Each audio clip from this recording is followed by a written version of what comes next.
It's essentially adding another qualification, right? Yeah. For who can be a minister and who can't. And earlier it was age and electability and Yeah, appointed I mean by a the party. yeah, absolutely. Both the political class, or I mean, you're saying that constitutional morality has to be legally imposed, and people's will has to be mediated by this layer of very vague, not vague, but very questionable provisions. You also have to look at who has been accused of any of these crimes in the larger political sphere, right?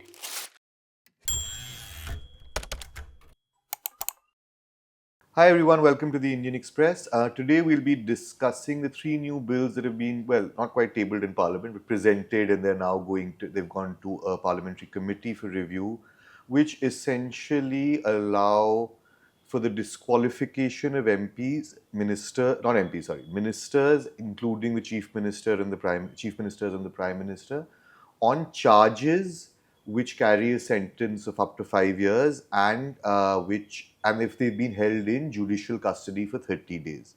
The opposition has raised a huge hue and cry about this in Parliament. The bill has been torn when the Home Minister was speaking about it. So this has been quite a brouhaha. There's constitutional questions, political questions, and legal questions. And I'm going to be talking to our national legal editor, Apurva Vishwanath. Hi, Apurva. Hi, Akash. The first question is that a layperson may ask is that corruption is a terrible thing. We want to get rid of crime in politics from CBSE school books onwards. We read about this. And if a minister is indeed accused of a serious crime with something which carries 5 years, why shouldn't they either resign or be, till the trial is on or till the case against them is pending, be forced to resign? In fact, we do have a law for it, and not just the amendment that is being brought in the 75th year, but way back in 1951 when we enacted the Representation of People's Act. And this is a primary legislation that governs all things elections and, legislators. So under the Representation of People's Act, a legislator or a parliamentarian, if they're convicted of a crime which carries a sentence of at least 2 years, so anything 2 years or more, they are automatically disqualified, which means they can't contest any election. If you remember, just a couple of years ago, Rahul Gandhi was convicted in a case of defamation by Gujarat court. That conviction is stayed by the Supreme Court, so he's still continuing to be a parliamentarian. Otherwise, he's disqualified. So it's not that this concern about criminalization of politics is new, or, this was a concern even for a very new nation that way. So we've always had this law. What is different, or where this new amendment really pushes the envelope, is that it makes ministers a certain separate category. The rule was for all legislators, and essentially all ministers are legislators, right? So there was no separate category for ministers, but now there seems to be one. No, but one of the fears, of course, is that the difference between conviction and accusation. I mean, there is cases, as you know, go on, and many ministers you'll find, there is criminalization, there is genuine heinous crimes, of course, people are accused of, but often it is, say like in Rahul Gandhi's case, it was a defamation case, which was an objection to a statement he made, and criminal defamation was filed. You could have so-called lesser, often you will find ministers booked in public disorder or have cases against them. Many politicians tend to have that. Because you're out at a protest, you're leading a dharna, police ke saath thodi mudbhed ho gayi, which is of course part of politics, in fact, part of street politics and public politics. What does this mean for that? The fact that as an accused alone, you could be facing loss of livelihood. If you're a layperson, if you told us, for example, we have a case against us, they'll sack us tomorrow, just on the fact of without being convicted. That is a loss of livelihood. Does that figure into this in a constitutional scheme at all? Is that a challenge? So this yardstick is really the debate of, when should you assume that someone is prima facie guilty of a crime, right? So in fact, many years ago, the Law Commission and then the Election Commission did say that, look, to wait for a conviction is too long. In India, conviction can take a couple of decades sometimes. Like, look at the cases against, say, many politicians, which the trials have dragged on for years together. So if conviction is too long to wait, should we then look at a different stage, earlier stage in trial? What is that earlier stage is a debate. But what this amendment kind of proposes is to have it as the earliest stage, which is as soon as you're arrested, right? It doesn't need to be anything more than that. 30 days you're in jail, you are removed from being a minister. So, in fact, when the Election Commission and Law Commission recommended this, they looked at a court framing charges against you as a yardstick. So, basically, how does a criminal trial happen? You're arrested, then the police, which is essentially the state, files a charge sheet against you, which happens after 90 days. Has to happen within 90 days. So 90 days. And then after that, a court frames those charges against you, which that is the first judicial application of mine, like we say, where a court has actually seen and said, oh, there is prima facie evidence to put a person, to put a person to trial essentially. That is a stage which EC and Law Commission had recommended way back in 2004 and even before that. So, but being arrested is essentially the first step in the process, right? So, principles of natural justice, you are required to be given a fair hearing. Upon arrest, you're not given that fair hearing, right? So we do have a process which is where a judge grants remand, grants custody and all of that, but that is done very mechanically in India, and even the Supreme Court in many cases has said this. And secondly, we are also assuming that someone will be in jail for 30 days means he is guilty of an offense, right? The way our criminal justice system is designed, that the onus is on the prosecution to prove the case against you. And that happens at the stage of conviction, which is why I think Representation of People's Act looks at conviction as that yardstick. And of course, after that, you can still go into appeal and all of that. But if you look at how many of our cases have been hoisted against opposition leaders in the last few years, especially the ones that made a lot of noise, went to the Supreme Court. Even the Supreme Court kind of agrees that the central agencies have gone astray, and many of these cases may not stand the test of a trial. So, for example, what you brought on, a CBI cage parrot from UPA time, that was the first accusation. Then we've gone to the ED has been especially pulled up. Now, one is, of course, the investigative agencies themselves and the broad, in fact, the Indian Express has done this story in the past on the washing machine politics before elections. And but that's one aspect of it. The other is, say, even from the time of independence perhaps, but there are certain special laws, if we want to call them, right, where the burden of proof on the law, UAPA, laws related to terrorism. But here it's even, say, narcotics. It is even, there's money laundering now, PMLA, which is a very dicey, in the sense that it's financial crime. It can be very convoluted very often. And you say that this is non-bailable. Not non-bailable, but bail is very difficult to get. And like you say, if it's if you have a slew of laws, which can very easily be weaponized to 30 days remand, years of remand sometimes, but certain months easily. And in that context, what is the legal justification then becomes flimsier and flimsier, but then what is the reason what is the excuse for doing this? Is it why bring this in? Especially when, again, the ruling party might say, the government might say in this case, is that, listen, but we're putting ourselves on the dock. Is that, as the Prime Minister is as much liable as anyone else. It is not that the letter of the law is not partisan. So why is there a fear of its misuse given all this, if you could elaborate? So, one other thing that we have to make clear is that the amendment itself, what is the proposal right now, also says that once you're released from custody, you can go back to being a minister. That means or even a chief minister. So if the MLAs again elect you, the incumbent chief minister at that time resigns, you can again go back and be the chief minister or the prime minister for that matter. So the removal is basically during the period of custody, right? So one probable reason why this would have come up like this is that you look at the Supreme Court's observations in a very recent case involving Tamil Nadu minister, former Tamil Nadu minister Senthil Balaji, right? So when Senthil Balaji was arrested and he spent about 8 months or so in jail, he initially did not resign. In fact, then Governor R.N. Ravi controversially dropped him from the cabinet. And he couldn't have done that without the aid and advice of the chief minister. So, that didn't go through. Subsequently, he resigned. That he was dropped from the cabinet. So the Supreme Court eventually granted him bail. And the court's reasoning was, look, the trial is going to take a very long time. We're not looking at the merits of the case, but we'll grant you bail in the meantime. What happens after that is the ED went back to the court asking for cancellation of his bail. And one of the issues that the ED raised was, look, he's now back as a minister. He was, in fact, Stalin inducted him again as a minister with a different portfolio.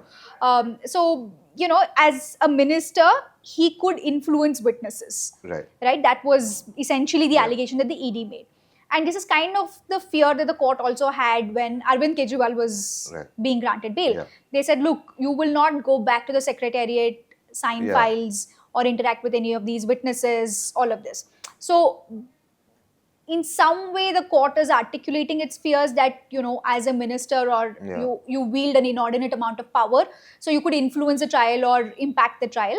But it is not a call that the court can take on whether someone has to be a minister or not. Right? But in Sandal Balaji's case, they pretty much forced him to resign. They said, you choose between your liberty or power, and eventually Sandal Balaji again was dropped from the cabinet.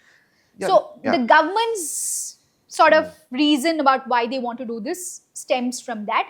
And you can also find this in their statement of objects and reasons, which is, essentially the reasoning that comes with every bill. Nice introduction there. So there they say, look, if a minister is accused of some serious offense, and he's been arrested, and that's a serious step. So it raises questions on their constitutional morality, or, it takes away some kind of the will of the people that they've reposed faith in this minister. So for that time, he will not be a minister. But once he's out of jail, But all of this, what I think, what you alluded to earlier, what Faizan Mustafa wrote for us, he's a constitutional expert, he's a vice chancellor of the Law University in Patna, is this a special class? I mean, for example, again, just going first principles without knowing the law, for me, I would have the question is that, listen, okay, you say that witness can be intimidated by a powerful person. Right. But the onus of the state has to be to protect the state. In this case is the prosecuting agency, the government of India, the enforcement director, whatever it is going to be some wing of the state, is arguably in all instances has more resources and more power than any single individual, no matter how powerful. So to speak. So whether it's Arvind Kejriwal or Senthil or anyone, I think the fear is, the real fear is like with any of these laws, whether it's UAPA or even narcotics provisions, right? Like we saw in the aftermath of that Riya Chakravarti case, that anyone can be, when it's non-bailable, especially. 30 days is a very small time. Everyone, to be able to get bail. how will you even get to the hearing and and if you go, which court, sometimes they go to lower court, strategizing lawyers take 30 days to figure out which court sometimes you file your bail. Or just getting a hearing in an appropriate court, like say the Supreme Court. Right? Exactly. So, unless you're some kind of people. But anyway, there is the real question, is it in that context? The one big thing is that the government has just, is this the kind of law, let's say, we don't know what shape it will take. It's gone, it's not being voted on, at least for now. It's gone to the parliamentary committee. Let's say amendments are proposed, depends on which of those are taken on. But if the broad contours remain the same, which is 2 or 3 basic provisions we've discussed, is this the kind of law that will definitely be up for judicial challenge and they'll have a good case to make against such a law? No, I'm sure this kind of constitutional amendment will be challenged and tested in court. But before the bill is passed, I think the first hurdle is to convince both their allies and also to get the required number of votes. For a constitutional amendment of this nature, you need 2/3, but it is of those present and voting. So all you need to do is on that day make sure that there are not a lot of MPs in the parliament, and then the bill goes through. But once the bill is passed, then in court it's tested. Because it kind of alters the constitutional structure of what a union cabinet or a state cabinet can be. It's essentially adding another qualification, right? For who can be a minister and who can't. And earlier it was age and electability and appointed by the party. Absolutely. A legislator appointed by the party. It is essentially the chief minister's Prerogative, prerogative, and there are no subjective reasons. It's basically age and those things, like you said. Now, to be a minister, there's going to be a new qualification, so that the court will have to see. And second, there is also a larger issue of federalism. Like, it is a chief minister's prerogative whether to keep an extremely tainted minister, for that matter, as a minister. But it shouldn't sort of become an automatic decision that is taken by the governor of the state, or in this case, law promulgated by the parliament. So that is something that the court could look at. Does it take away the power of the states in deciding who can be their ministers? And more importantly, ultimately, is this a dilution of the will of the people? I have given my vote to, say, Akash Joshi, knowing fully well that you might be facing charges of a certain kind. But if you have got the mandate of the people, then it is the right of those people to be governed by you, right? It's no longer a question of your individual rights, but it is the collective right of the people. So whether that kind of dilutes that will of the people, that is something. And this is important also because the law does not say, because you're accused of this very heinous offense which questions your morality and all that, you can't be a minister. It only says only when you're in jail. Once you're out of the jail, say there is a charge of murder against, or a rape, let's say, against a minister. This qualification about whether he can be a minister or not is only when he's in jail. The minute the minister comes out, although he's carrying a charge of rape against him, he can continue to be a minister. So that sort of is something that the government will have to explain to the court on how, whether that justifies their objective. Okay, final question, a larger question, is that, so all of this, I mean, again, layperson, you think of it, all of this seems to stem from almost an acknowledgement of a larger failure. You could say a moral failure in terms of you're assuming that there is so many tainted ministers around. There's not even regular MPs and MLAs. That you need to bring in you basically, under the right to equality, create a special category, or creating a special category for this, that the law will apply differently in this particular case to these people. That your ED and CBI and all of that, more questions are being raised than ever. Their impartiality has been under a huge cloud, I think it's safe to say, for some years, if not at least a decade and longer. I mean, 15 years going back to the last government. You have then then you have this idea that you cannot protect a witness because, I mean, this whole thing is that it's almost as both the political class, or I mean, you're saying that constitutional morality has to be legally imposed.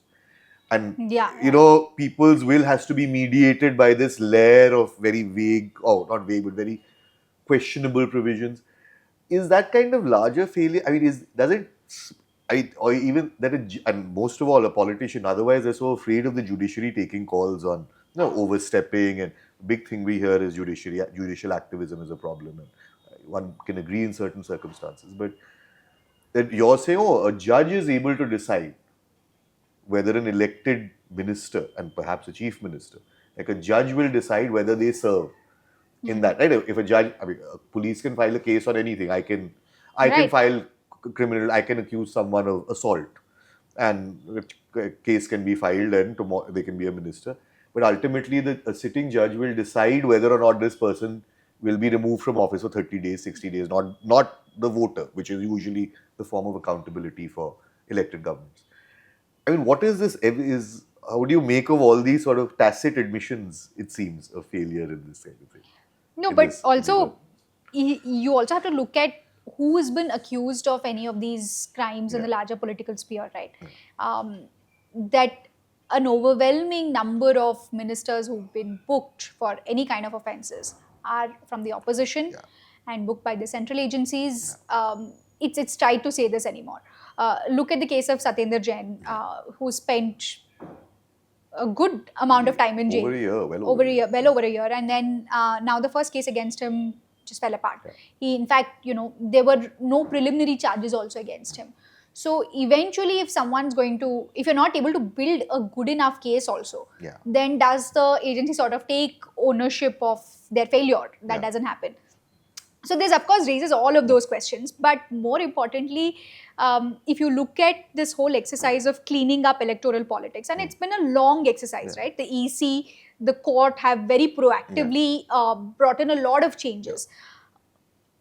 A larger view of all of that is inform the citizen, let the voter make the choice. Right, give the voter as much. We have disclosures of income, right, of cases, of even everything, criminal cases, everything now. But once the voter decides, this, like you said, mediation between that, it's almost infantilizing that voter's choice.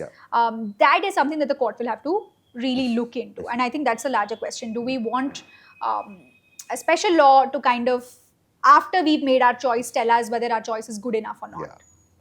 Okay, thanks Apurva. I hope that cleared up things for people. If it didn't, we'll do one more later. Okay, thanks a lot everyone.